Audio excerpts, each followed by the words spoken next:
இளைஞர்கள் மற்றும் காதலர்கள் மத்தியில் விமர்சையாக கொண்டாடப்படும் தினங்களில் காதலர் தினமும் ஒன்று. ஆனால் இந்த காதலர் தின கொண்டாட்டம் கலாச்சார சீர்கேடு என்கின்றனர் இந்து அமைப்பினர்.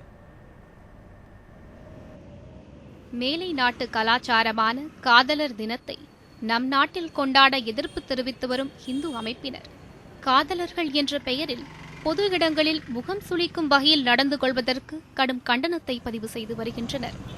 காதல் என்ற பெயரில் பள்ளி பருவத்திலே மாணவ மாணவியர்கள் பெற்றோர்களுக்கு தெரியாமல் தவறான வழிகளில் செல்வதற்கும் காதலர் தினம் வழிவகுப்பதாக அவர்கள் கூறுகின்றனர்.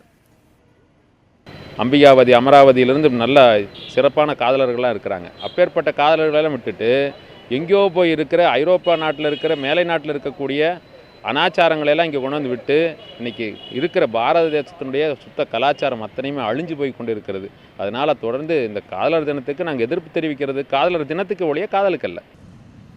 தமிழ் கலாச்சாரத்தில் கடவுள் முதல் மனிதர் வரை காதல் உள்ளது என்றாலும் காதலின் புனிதத்தை உணராமல் பொழுதுபோக்கிற்காக இளைஞர்கள் காதலிப்பது தடை செய்யப்பட வேண்டும் என்கின்றனர் இந்து அமைப்புகள்.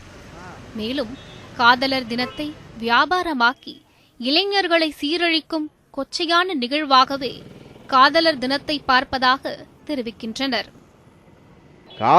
காதலை ஆதரிக்கின்ற காதலை நாங்கள் ஆதரிக்கிறோம். அதே நேரத்திலே காதலர் தினம் என்ற பெயரிலே நடக்கின்ற நட்சத்திர ஓட்டல்களிலேயும் பொது இடங்களிலேயும் சுற்றுலாத்தலங்களிலும் அத்துமீறுகின்ற ஆபாச கலாச்சார சீரழிவுகளை இந்து மக்கள் கட்சி வன்மையாக கண்டிக்கிறது. எனவே காதலர் தினம் என்று சொல்லக்கூடிய அந்த பிப்ரவரி 14 நடக்கக்கூடிய காதலர் தினத்தை தடை செய்ய வேண்டும். இது இந்து தேசத்திலே இந்தியாவுக்கு தேவையற்ற ஒரு நிகழ்ச்சியாக இந்து மக்கள் கட்சி அதை பார்க்கிறது. தமிழக கலாச்சாரத்தை போற்றும் வகையில் உண்மையான காதலுக்கு எப்போதும் தாங்கள் எதிரி இல்லை என்றும் கலாச்சாரத்தை கெடுக்கும் காதலுக்கே எதிரி என்றும் சொல்கின்றனர் இந்து அமைப்பினர். Shirley, news 7 Tamil, Kovai.